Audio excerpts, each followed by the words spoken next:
If you're an author or plan to be one, get excited because this podcast is for you. Book Marketing Mentors is the only podcast dedicated to helping you successfully market and sell your book. If you're ready for empowering conversations with successful marketing mavens, then grab a coffee or tea and listen in to your host, international best-selling author Susan Friedman. Welcome to Book Marketing Mentors, the weekly podcast where you learn proven strategies, tools, ideas, and tips from the masters.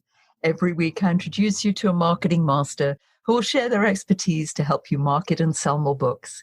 Today, my special guest is an expert in workplace well-being. Mari Ryan is CEO and founder of Advancing Wellness. She leverages over 30 years of business experience in a variety of industries.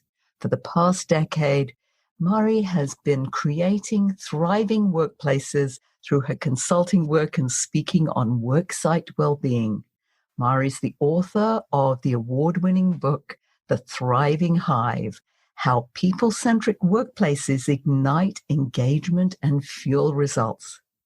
She's an active member of the National Speakers Association, and it's always an absolute pleasure to welcome my NSA colleagues to the show. So, Mari, thank you so much for being this week's guest expert and mentor. Thank you. I'm delighted to be here, Susan.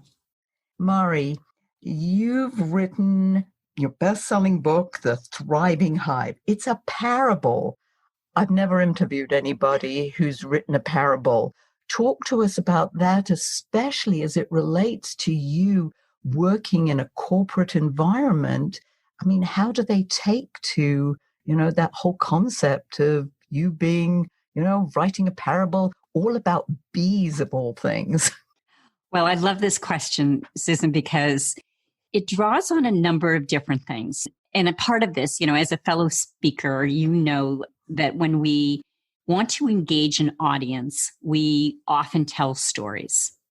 And if you think about, the types of things many people read, they read stories. And where do we learn our lessons in life? From the stories. And I thought, I'm not sure I just want to write a business book. My message is a business message and my audience is in business. But do I just want to write a business book? And the more I thought about it, I thought about books that I've always really enjoyed and loved. And many of them were in the story format. Think about Who Moved My Cheese, right? That delivered a powerful message in a very short story format. I adopted the idea to do that. But then I had the challenge of, okay, so how do I write a parable? Because I've never written a book before. First off, I read a lot of parables. I got a whole bunch of them and I read them and I thought, okay, there's different approaches you can use to this. And I thought about the idea of just telling the story about somebody who's in a workplace and these things happen kind of thing. And then I thought, maybe there's a way to be a little more creative about this. And I was actually thinking about what could I use as the metaphor for the workplace. Workplace is a system and it has processes and people and culture. How can I find a metaphor for that? And I was actually in Washington, D.C. for an event a couple of years ago. And I was out for my morning walk. And I went down by the Potomac River and I was walking by some stores in Georgetown. And I saw some bees in the window, like some sort of just a decal kind of thing of a bee. And I suddenly thought, bees, beehive. Beehive is a system. It has workers. It sort of has hierarchy, but not really. But they have a reason for being. And I thought that would be it. I decided, okay, it's about bees. I can do this, in a beehive. I knew nothing about bees was the only problem. So I had to spend a lot of time doing some homework and understanding how beehives really work. So funny because the first thing I thought of is this woman's a bee lover. Mm-hmm. And so, in fact, you had to learn about bees and the whole idea of the queen bee and the worker bees. Mm-hmm. There is a certain hierarchy in how they go about life. That's fascinating. How does your audience relate to that? Well, it's interesting because I think people can really relate to the way that I dramatized what was happening in these systems. So I organized the book with sort of a narrator. It's the CEO of an organization who's kind of struggling, and she goes to her mentor and he gives her some guidance by looking at what's going on in his beehives. So he's retired and he's tending bees. And I divided this into 2 different types of beehives. So there was the dive hive and there was the alive hive. And I think as people read the story, they relate to the fact that if they've ever worked in a workplace that would be characterized as the dive hive, and granted, when you're characterizing these kinds of things, you do a little bit of exaggeration. It's the world isn't quite as black and white as the alive hive and the dive hive might make it out to be. But I think the audience could really relate to it because people have worked in a place where they didn't feel cared for, where it was all about profit. It didn't matter about the people. It was all about just meet the numbers, make the numbers, get the profit. And if we have to lose a few people along the way, well, that's too bad because they don't matter. So I think people could really relate to that story of, yeah, boy, I've worked in a place like that. Have you ever worked in a place like that, Susan? I have, and it was awful. I didn't last that long, I have to admit. Exactly. I think people could really relate to that. But then in the alive hive, what I did was really, this is where the story really comes out of what do we do in workplaces to be able to create an environment where people can thrive? What are the things we do and how do we connect people to the purpose of the organization? And that purpose is something other than profit. Profit's an outcome. Profit's not the goal. You talk about well-being. And there's well-being and there's wellness. Help me understand what's the difference. Yeah, that's a really good question. When we think about wellness, which we've been hearing about for years, of course, it's not anything that's new. We often think about this as being our physical health. Do I get enough exercise? Am I getting enough sleep? Do I eat right? Do I not use tobacco products? So how I'm looking after my physical self. But in reality, we are more than just our physical selves. We have so many other elements that really influence our true well-being. And some of those things are, for example, right now, while we're living in this world of a pandemic where the world has stopped to pay attention to health, we are very aware of financial well-being. As I've been saying a lot lately, if your financial life is out of whack, your whole life is out of whack. Financial well-being plays very importantly towards mental well-being. If you've got financial stress in your life, you're going to be very stressed, which means you may not be able to show up at work as a whole, your whole being able to focus and pay attention and be engaged as an employee. You would tie in these elements. And again, we see some of this during the time where many people are working from home, the sense of community and connection and belonging and collaboration with peers. All of those things tie into our well-being. It's a much broader topic. It certainly is. And I don't think it matters where you work. So many of our listeners are solopreneurs, and basically it's me, myself, and I that are in the organization. Mm-hmm. And there's no one else really to communicate with. I mean, I used to talk to my fish until they died. I'm sorry. And that wasn't my fault. Well, I don't know. It might have been, but I didn't do it on purpose. Before people get the animal rights on me. Yeah. How do we... Basically, the word that comes to mind is stay sane, especially when we're living in an insane society at the moment. The personal strategy that I'm using really is to focus on the things that I can control. I know I can't control what's going on in the world around me, but I know there are certain things that I can control. And this goes to also sort of the idea of resilience and how we build our strength and build resilience in our lives. So I know I can control how much sleep I get. I know I can control what I eat. I know I can control how much exercise I get. I know I can control how much time I spend with certain people or doing certain activities. And those are the things I know I can control. By focusing on those, then I have a sense of some strength in my day, in my week, in my life, so that I can do the things I need to do for my business, for my family, for my home, be stronger to be able to show up and do those things. Yeah, that's so important is, as you rightly say, we can only do what we can control doing. There's craziness all around us, but we can't necessarily control that. It's just how we can do it for ourselves. Do you have specific practical suggestions of how you can literally take some of that control? Maybe we aren't eating or sleeping or doing things that really could energize us. What suggestions do you have? Well, I love that question because it's interesting. There are a lot of things I think we can do. And I think everyone has to decide for themselves what are the things that are important to you. As an example, for me, it's important that I have some rituals in my day. And my rituals are focused around some well-being activities. One is that I know how much sleep I need and want. And even when there's stress in someone's life, that can impact sleep. So sleep is kind of the core element. We've got to get that right amount of sleep. Finding out what that is and how that works for you. I also have a practice of meditation, and it's very short. It's just first thing in the morning, 15 minutes, just a little bit of time to just kind of prepare my mind, prepare my body, and to sort of get in alignment.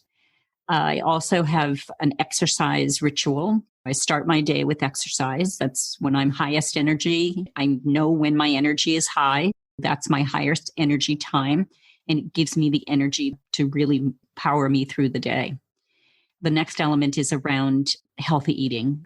We're not all perfect, and we may have good times and not so good times. This is my favorite time of year in the summertime when there's lots of fresh, fruits and vegetables and lots of great things that are available to eat.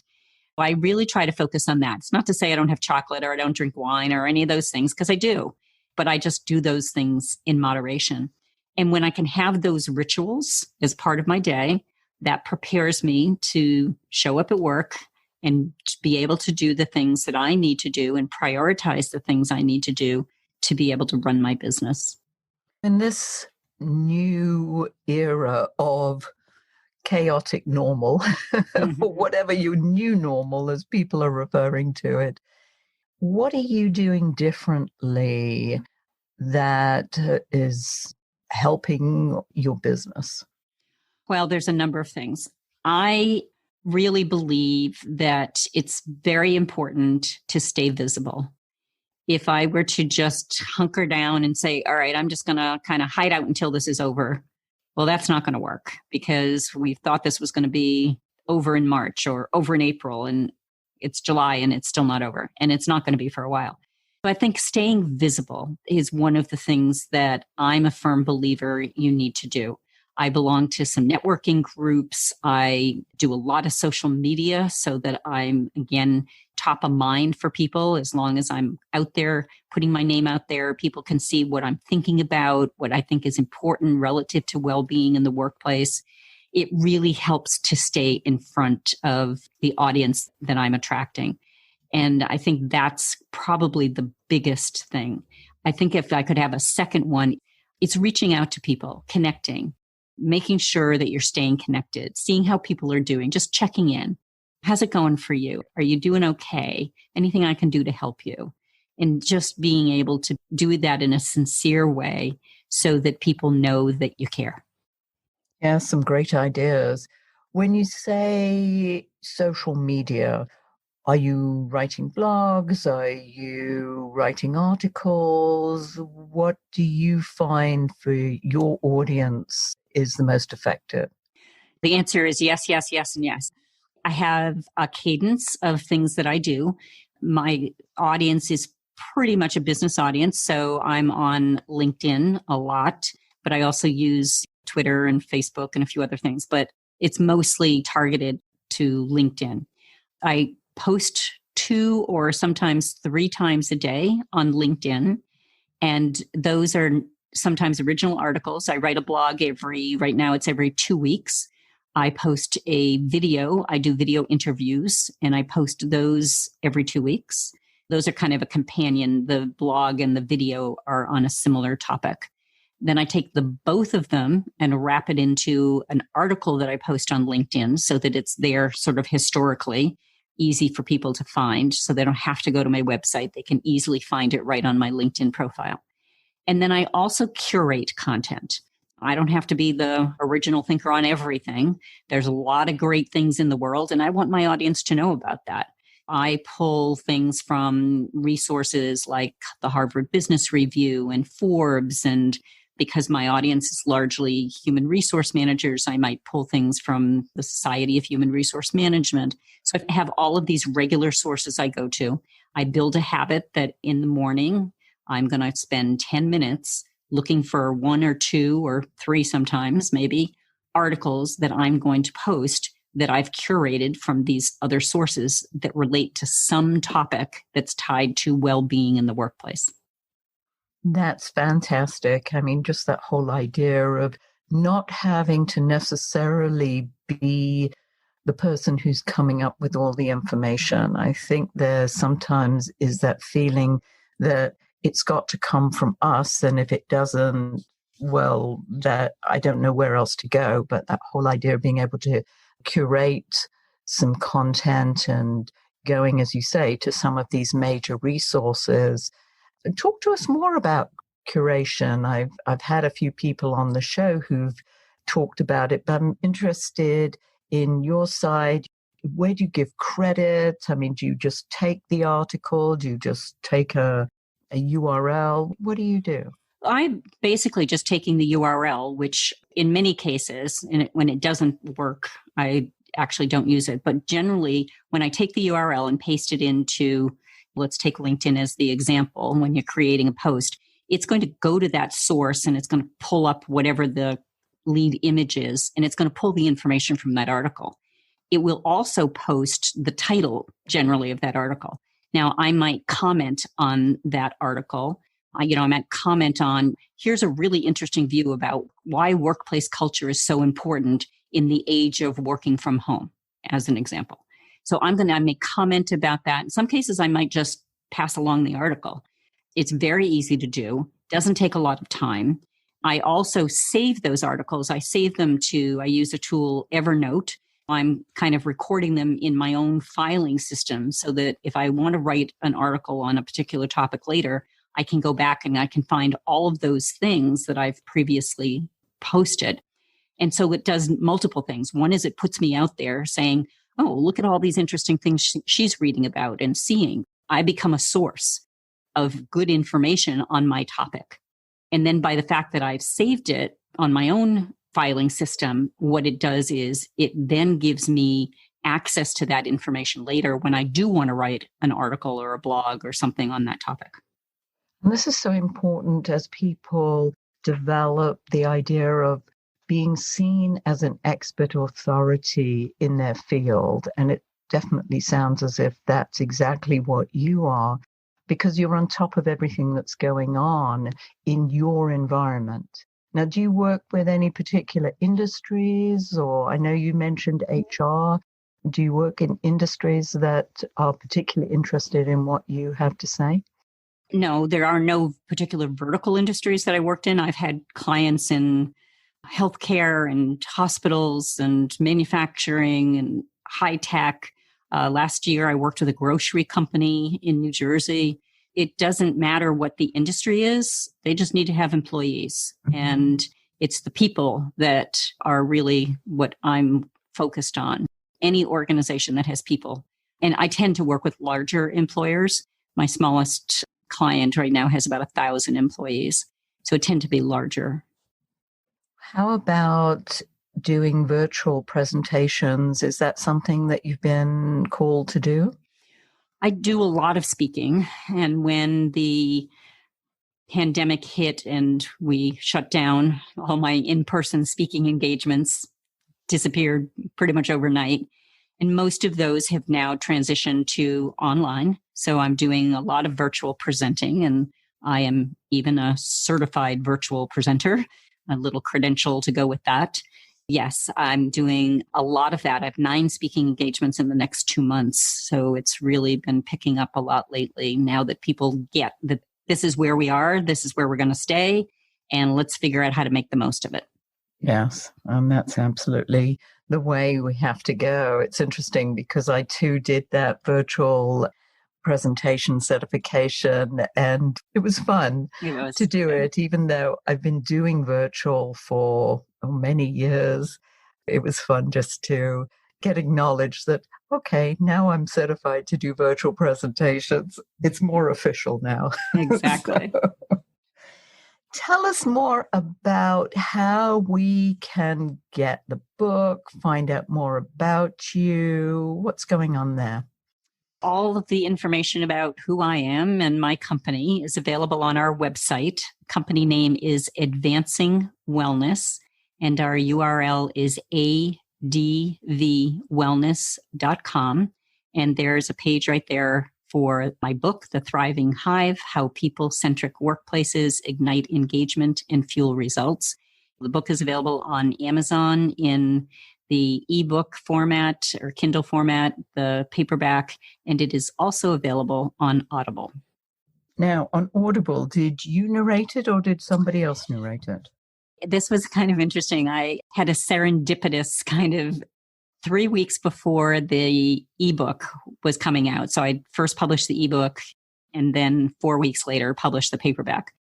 And about 3 weeks before the ebook was about to come out, I was having breakfast with a network contact and we were just chit-chatting, and he mentioned his wife worked from home. And I said, "Oh, what does she do?" And he said, "She's a book narrator." And I said, "Really? I could use a book narrator right about now." It's just this serendipitous event. And I got in touch with her that day. And 3 weeks later, she had the book fully finished, ready to go. And it's really fun because it's a story. She was the one that told me I had 80 characters in the book. I just gave names to the bees. I didn't know how many there were. It's just fun. And she gave different voices to them. It's just a fun way to be able to experience the book. And it's just under 3 hours. So it's a pretty quick listen. That's so much fun. I love it. One thing that we didn't talk about, and I always like to ask my guests about, is mistakes. We have to touch on mistakes because my listeners are really like, this is what they want. They want to learn about how to avoid some mistakes. So what are some of the things that come up in your environment?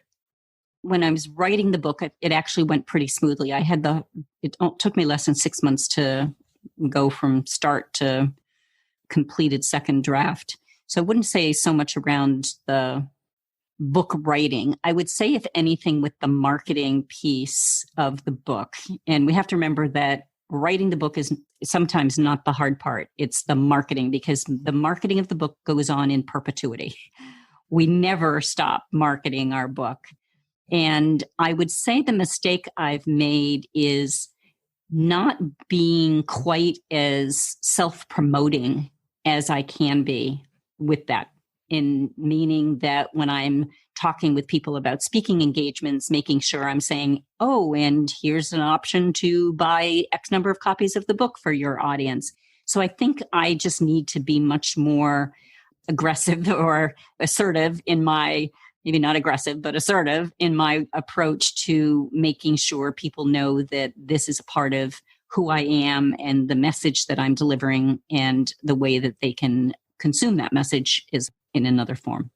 I think you hit the nail on the head, because I think what's one of the hardest things for authors to do is exactly that, is to stick your neck out, toot your own horn, and let people know.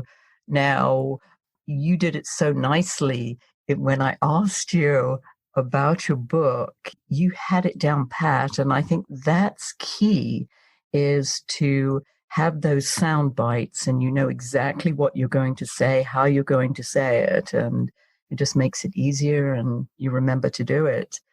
Also, the whole idea of marketing in perpetuity. Well, I'm going to quote you because that's exactly.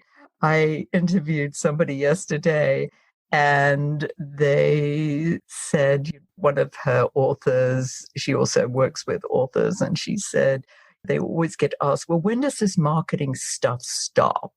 And it's like when you want to stop selling your book. Exactly. Right. The day I die. Yeah. Exactly. It is. It's just ongoing and it's just part of what you do. And so many authors just don't realize that it's a school of hard knocks because the book's just not going to sell itself unless you put some energy behind it. If you were to leave our listeners with a golden nugget, what would that be? I think my golden nugget would be to take care of yourself first. Prioritize yourself first. We're never going to run out of work. We're never going to run out of things to do. We're never going to finish the things we need to do if we don't take care of ourselves first. Prioritizing self-care, making sure that you're looking after yourself because you can't be there for anyone else and you can't be there for your business if you don't take care of yourself first. Oh, such great words of wisdom. I've got to take that to heart. It's like there's never an end to what needs to be done. It's ongoing. So thank you so much for sharing your wisdom. And thank you all for taking time out of your precious day to listen to this interview. And I sincerely hope that it sparked some ideas you can use to sell more books. Here's wishing you much book marketing success. The time is now to take action and finally build your book-selling empire. And the great news is that Susan is here to help you. Visit bookmarketingmentors.com and sign up for a free 15-minute book marketing strategy session with Susan. She'll help you discover your first steps to marketing and selling your book. Only those who take action are rewarded, so visit bookmarketingmentors.com, and we'll see you again next week.